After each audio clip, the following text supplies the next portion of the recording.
பார்க்க போற ரெசிபி என்னன்னா ஆல் மில்லட் ஒன் ரெசிபி. வாங்க என்னன்னு பார்க்கலாம். இப்போ வந்து நான் எல்லா மில்லட்டையும் வச்சு ஒரு ஸ்நாக்ஸ் தான் செய்ய போறேன். இது வந்து ராகி, இது வந்து கம்பு, இது வந்து வரகு, இது வந்து ஒரு 2 ஸ்பூன் வந்து உளுந்து எடுத்திருக்கேன், இது வந்து வெள்ளைச்சோளம், இது வந்து திணை, இது வந்து குதிரைவாலி, இது வந்து சாமை. இது எல்லாத்தையும் நான் வந்து இந்த கிண்ணத்தால ஒரு கிண்ணம் எடுத்திருக்கேன். இது மட்டும் 2 ஸ்பூன் எடுத்திருக்கேன். இதை வந்து எல்லாத்தையும் ஒன்னா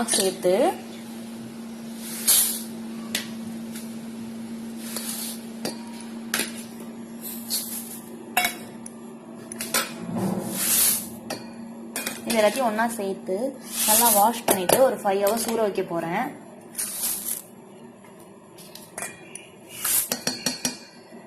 உளுந்த மட்டும் கண்டிப்பா ஸ்கிப் பண்ணிடாதீங்க, 2 ஸ்பூன் சேர்த்துக்கிங்க. உங்கள்கிட்ட எல்லா மில்லட்ஸும் இல்லைன்னா நீங்க இருக்கிற மில்லட்ஸை வச்சு கூட இதை ட்ரை பண்ணலாம். இப்போ எல்லா மில்லட்ஸும் ஒன்னா சேர்த்தாச்சு, நல்லா கலந்து விட்டாச்சு. இப்போ இது கூட தண்ணி சேர்த்து நல்லா வாஷ் பண்ணிட்டு ஒரு 5 hours ஊற வைப்போம்.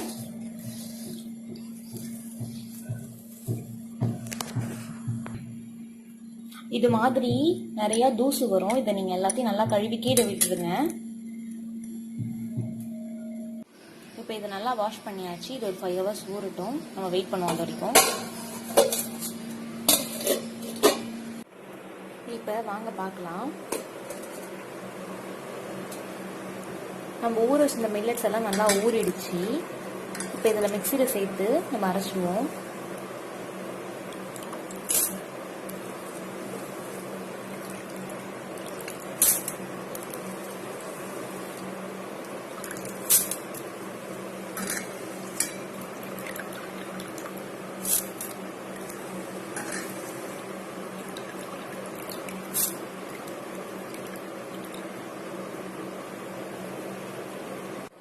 நான் எல்லா மில்லட்ஸையும் மிக்சியில் சேர்த்துட்டேன். இப்போ வாங்க அரைச்சி எடுத்துட்டு வரலாம். கொஞ்சம் தண்ணி ஊற்றிருக்கேன். இப்போ எல்லாத்தையும் அரைச்சாச்சு. மாவு நல்லா மஞ்சிடுச்சு. மாவு நல்லா மஞ்ச பிறகு இது கூட வெள்ளத்தையும் சேர்த்து அரைச்சிக்கிங்க. வெல்லம் இல்லைன்னா நாட்டு சக்கரை இல்லைன்னா கருப்பட்டி எது வேணாலும் சேர்த்துக்கலாம். இதையும் சேர்த்து நல்லா அரைச்சிக்கிங்க. இப்போ வெள்ளத்தையும் சேர்த்து நல்லா அரைச்சாச்சு. நல்லா மஞ்சள் இருக்கணும். இப்போ வாங்க மாற்றிப்போம்.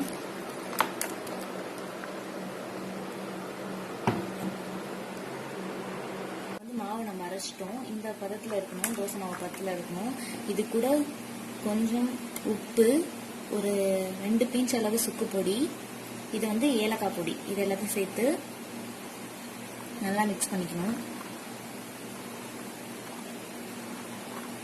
சுக்கு பொடி வந்து ஏன் போடுறோம்னா சளி பிடிக்கும், ஸ்வீட் அதிகமாக சாப்பிட்டா, அதனால சுக்கு பொடி.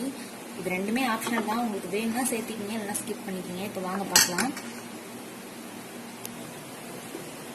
இப்போ கல் நல்லா சூடேறிடுச்சு. இது எல்லா குழியிலையும் நம்ம நெய் விட்டுக்கலாம்.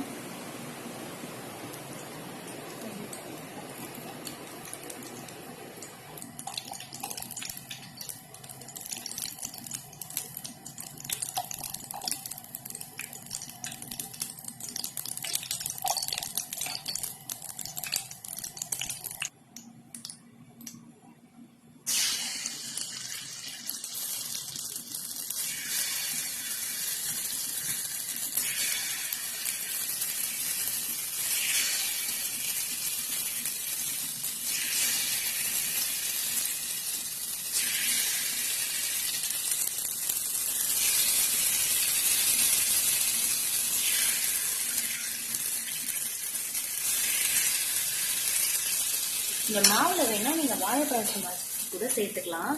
இப்போ மூடி வச்சு வேக வைப்போம். இப்போ வாங்க ஓப்பன் பண்ணி பார்க்கலாம். எல்லாம் நல்லா வந்துடுச்சு.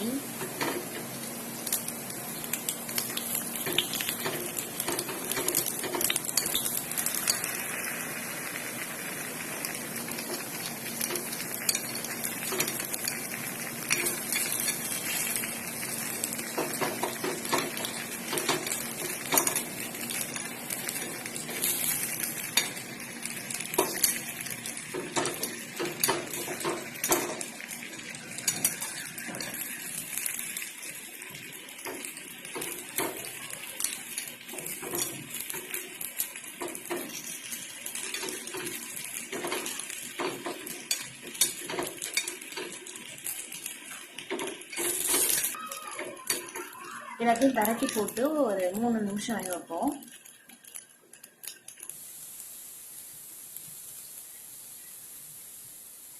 வாங்க பார்க்கலாம். நல்லா சூப்பராக வெந்துடுச்சு. இது ஒரு பவுலுக்கு எடுத்து வச்சுக்க வேண்டியதான். ஹெல்த்தியான மில்லட் குழி பணியாரம் ரெடி.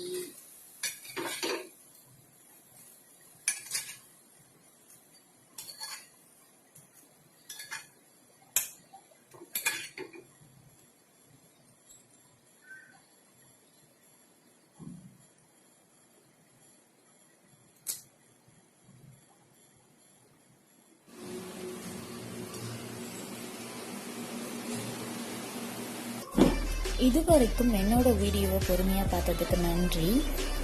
என்னோட வீடியோ உங்களுக்கு பிடிச்சிருந்ததுன்னா லைக் பண்ணுங்கள், ஷேர் பண்ணுங்கள், சப்ஸ்கிரைப் பண்ணுங்கள். கூடவே இருக்க பெல் ஐக்கானையும்